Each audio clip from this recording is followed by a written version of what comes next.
I know I said we were going to finish this one. I think I said we were going to finish this one in the next video, which is this video, but that's not happening. I've been having issues with my airbrush. I thought I had the piece, I thought it was the needle, but it still won't work. I think I figured out what the piece is. It's coming tomorrow, but I can't use this. It won't spray paint. Well, it sprays paint, you can tell, but it won't spray even, it won't spray nice at all. So we are doing something I can do without paint, and it's not soft plastics. We are going to try to do an exact replica of the Googan Blooper, which is just this is just the Googan's Squad's popper that they manufacture, and this is the black and green. I'm doing this one because I have black spray paint and I can spray paint the black, and I can hand paint the green mouth, and yeah. So this is the first wooden lure on the channel. I'm gonna try to get all the gills, all the ribbing, everything to be pretty much exactly like this. Yeah. One of the things there's a couple things that aren't going to be exactly like it. So the hooks, for one, I don't know what hooks they use, and that doesn't really matter. The main thing that matters is the bait. Now, I do not have these really cool looking Googan Squad logo eyeballs that they put on these. I don't have those. I also don't have any bright green feather. I might, one second.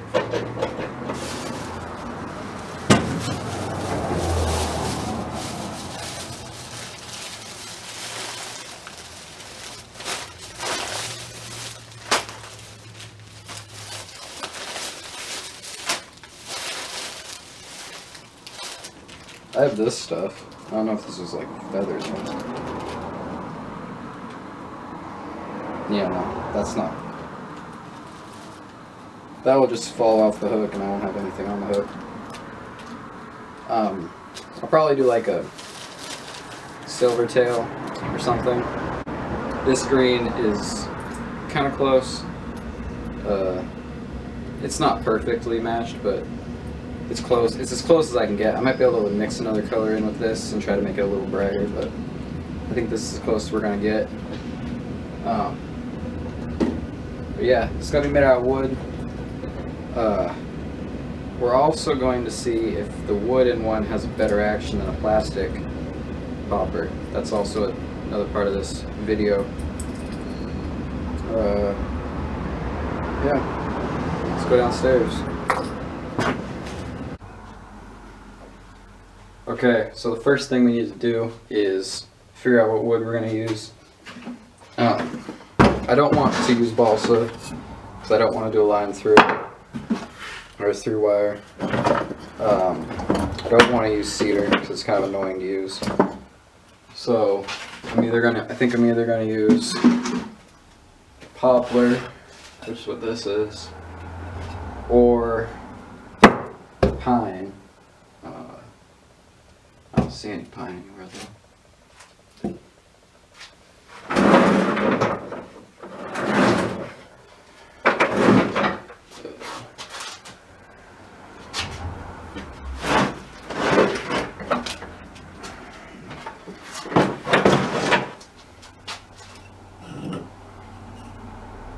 This.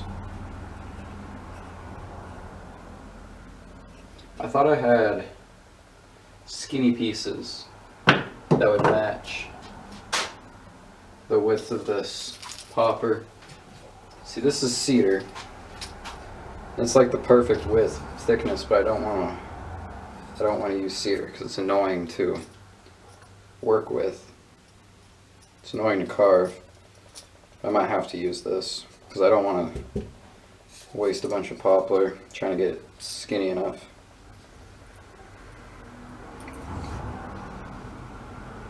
Yeah.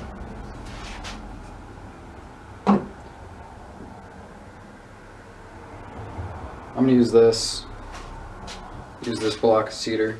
Well, maybe a different one. This one has a knot in it somewhere, but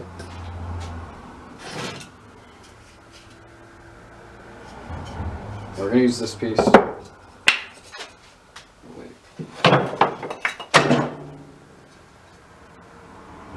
Yeah.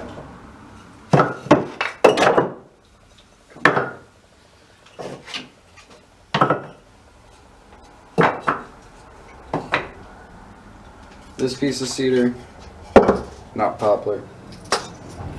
I don't want to use balsa because I don't want to do all the through wire work. I just want to be able to put screw eyes in this. And I don't want it to float as hard as balsa floats. I want to be able to weigh the back and back to be in the water so I can maybe get it to walk. So this, I don't know, this probably wouldn't change that, but I don't want to risk it. I've made poppers with pine and cedar, and not poplar, but pine and cedar before, and they work fine, so that's what I'm going to use.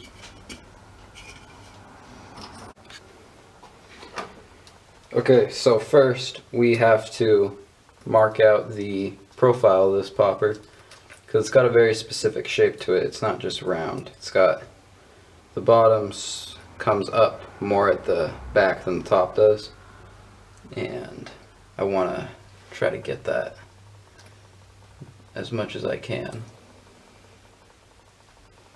This is going to be awkward.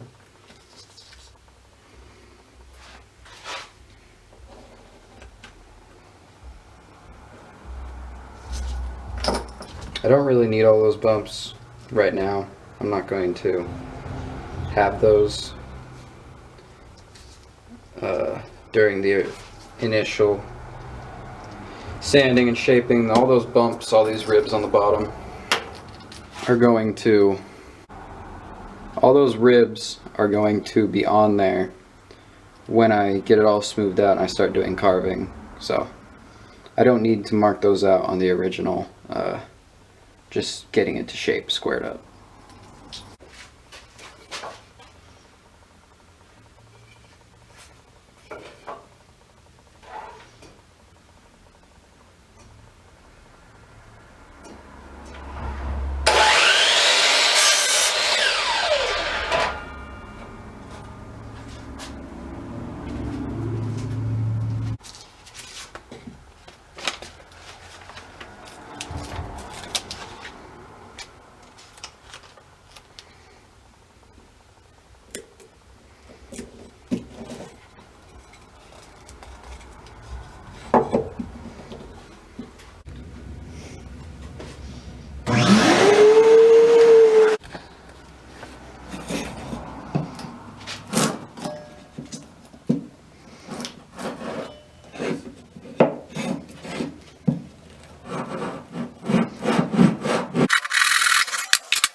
Okay, so now we have to mark out the chamfer lines on this popper.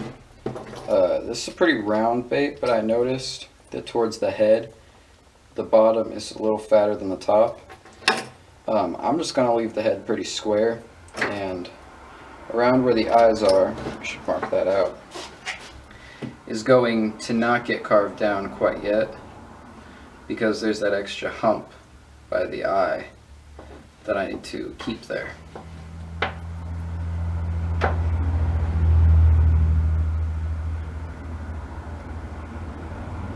So I'll just mark out kind of where that is. It's probably not going to be perfectly symmetrical on both sides, but it's close enough. So now I carve everywhere except where I marked on those lines.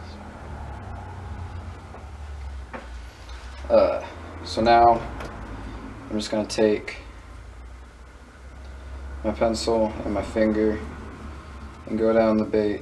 Just give it some regular lines. I don't need it to be super crazy far down. There isn't any special shape on this bait really. It's just a normal popper shape other than the ribbing and the gills. So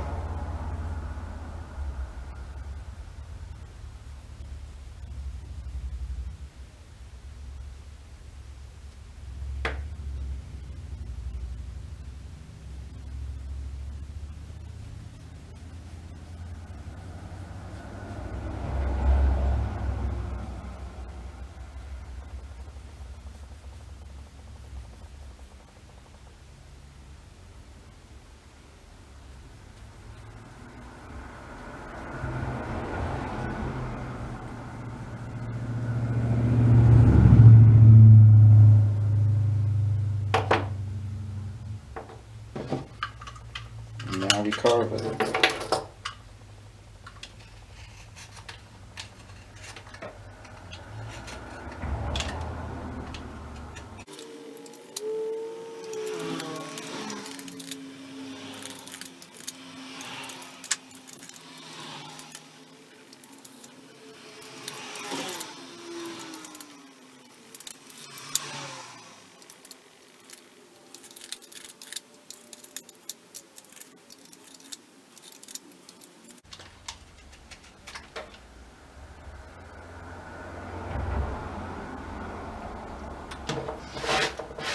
Okay, so now that we have the bait all carved out to the right general, very rough shape, I'm going to sand it, and then we will be carving the fine details, drawing the fine details, and then carving them into the bait.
I just screwed up. Water. I wasn't supposed to do that yet. I need to put the eyes on.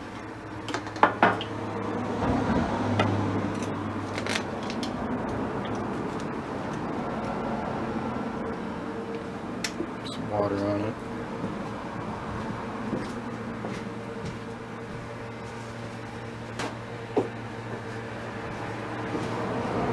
I'm not really worried about the paint job if it gets messed up, because I already kind of messed up pretty bad. I need to put the eyes on.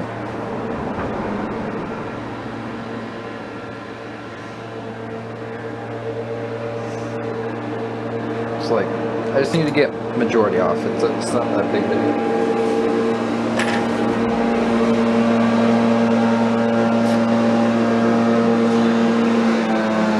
What is that?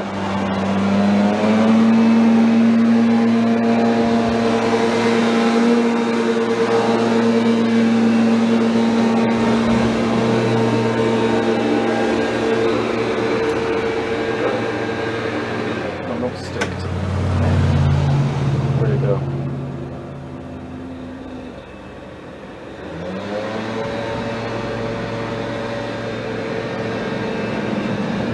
That looks good.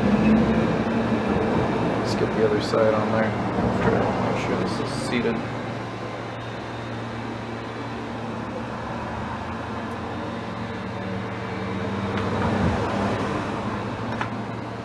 As soon as I put this other eye on, I'm gonna dip it again for real this time, and then put it. I probably would have been fine if I didn't have all this detail. I could have left it, and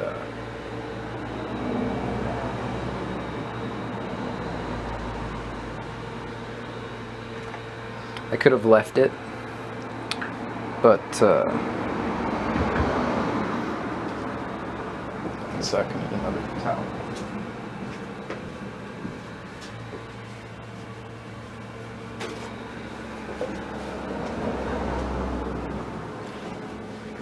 I probably could have left it if I didn't have all that detail, but I didn't want to fill up all the detail with clear coat.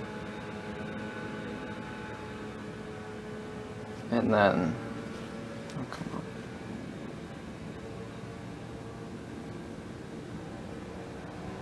I don't want to fill up like the gill detail with clear coat and make it so you couldn't see it. Because it's solid black plate, I'm not adding any extra stuff to the gills to make it more visible. They're just going to have to just be there. So just make sure this eye is in there. I don't need an eye sliding down the side of my bait. It's partly why I drilled eye sockets.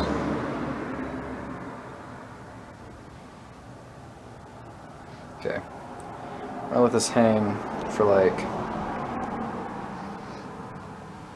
5 minutes, maybe more, depending on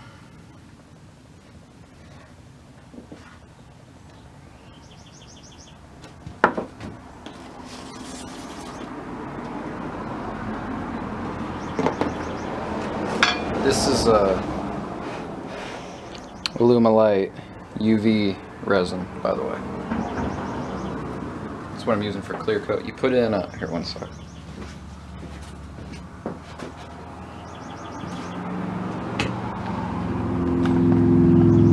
You put it in one of those, which is like a UV box, and it's got UV lights in it. So I'll get back to you when it's done we're probably going to actually make a feathered treble. Then we'll put that in there, and then when we'll be done.